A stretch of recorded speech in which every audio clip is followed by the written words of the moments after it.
Welcome to another episode of 507 Garage. In this episode, I will continue cutting the cardboard pieces that are gonna be used to seal up the areas around the fuel cell. So I'm gonna be cutting them and shipping them still, just so then I can then transfer those templates into a piece of metal, a sheet metal, cut that piece of sheet metal out, and then it will be just ready for welding so I can seal up the rear of the car where the fuel cell is. And then I received the package from Amazon. I actually am a dealer of Mishimoto parts, but because I wanted to get it much faster, I ordered it through Amazon. So the prices wasn't necessarily too crazy for just the clamps that I needed. So I think I needed only one, and 10 came in the bag, so I have 9 extras. Anyways, so I'll be using that just to tighten the discriminator valve that is on the fuel safe dry brake. And that way, at least it'll be held there and I don't have to store it away. One of the things I'm trying to do is basically put everything that is supposed to go in the car in areas that I need it, just so I can account for them and know that they fit properly. So then I can start plumbing the fuel cell, plumbing the fuel system and everything like that. So I'll show you what I'm doing. Let's get going.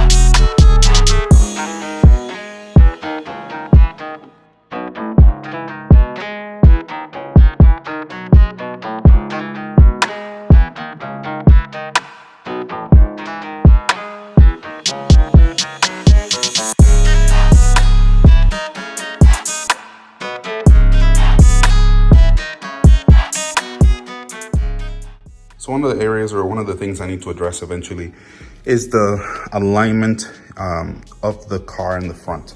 So the alignment in the back, as you see, the little bit that you can see here, this alignment in the back is actually set up properly already. The car, when it went to Patience Metal Fab for the first time, alignment was addressed.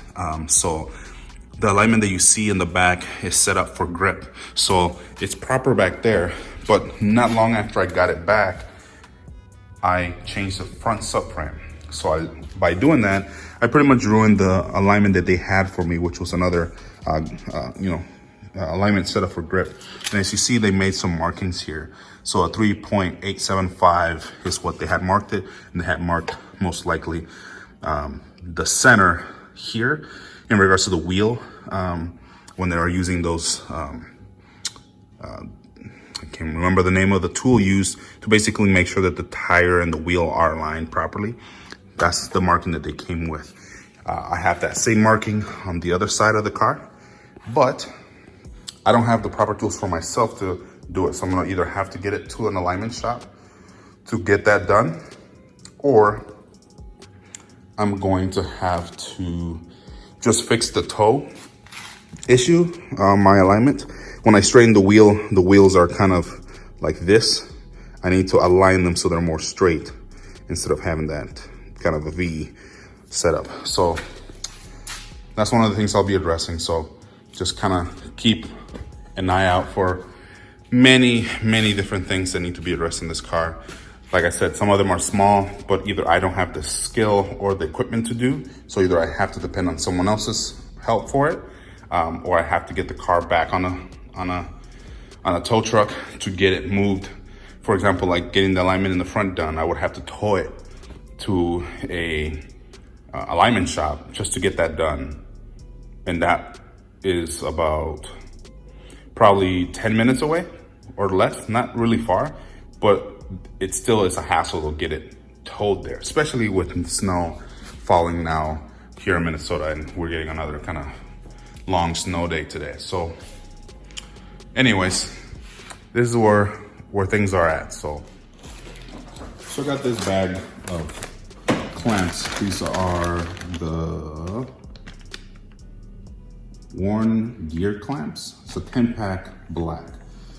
Since this silicone hose is black. I wanted to keep the clamps black as well. If possible, all the ones were silver and I didn't want it to like stand out way too much on purpose. So I got these. Unfortunately, they are 10 in a bag. So I only need one. I think the diameter on this end is a 45 millimeter diameter for the clamp. So, since I have scissors here, let's do that.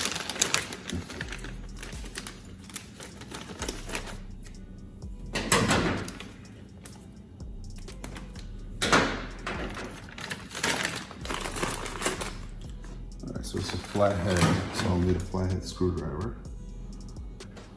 All right then, let me just loosen it first.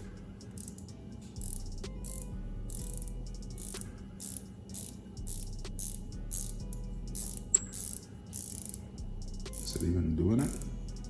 I need to apply a little bit of pressure just so it can back out a little more.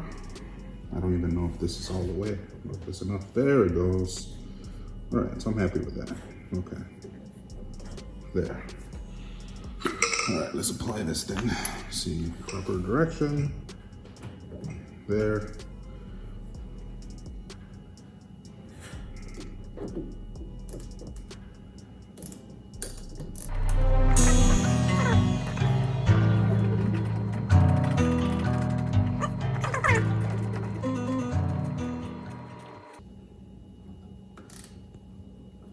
All right, so I think that's good. You know how it looks.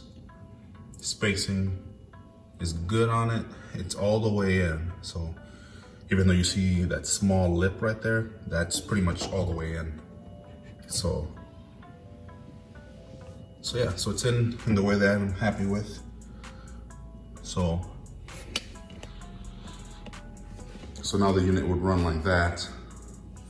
And eventually I need to just get I think it's an Earl's fitting, a dash 24 Earl's fitting that will come from here, route, and then connect to that dash 24. I'm just trying to run as many dash AN fittings as I can, just to sort of make my job easier. I wish that Jiffy Tight had a quick release in dash 24, but they don't.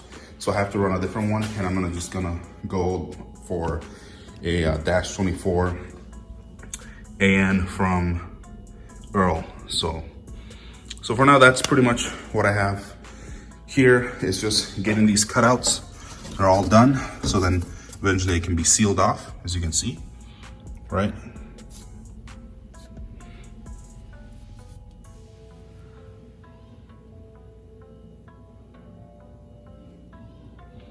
So yeah, so I'm just holding it because it will actually fall in on me if I don't.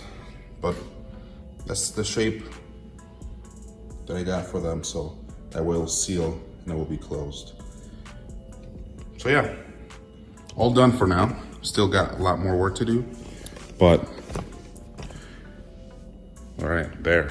So still got a lot more work to do. Just need to get the sheet metal, cut the sheet metal into the shapes of the cardboard here, get that welded. I'll have to get the fuel cell out and start welding all of the other little brackets that I have. The bracket for the air jack system, the bracket for the fire suppression, and just the little things. It's just little things that need to be welded. So need to start addressing those this week. So I'll be making more videos. Thanks again for your support. I know I made that post on Alexis Facebook group, GS300, GS400, GS430 group. And from that, I got like 49 subscribers. So I appreciate it very much. Not only to the subscribers I had already, which were 334 at the time, to the now 383 subscribers. Please continue helping us grow. This all helps the channel continue growing, helps me make more content and everything. So please, know that your support is not going unrecognized. It's very much appreciated. So thank you. Please continue to like and subscribe. Thank you. Please continue to like and subscribe to the channel, and until the next one. Peace.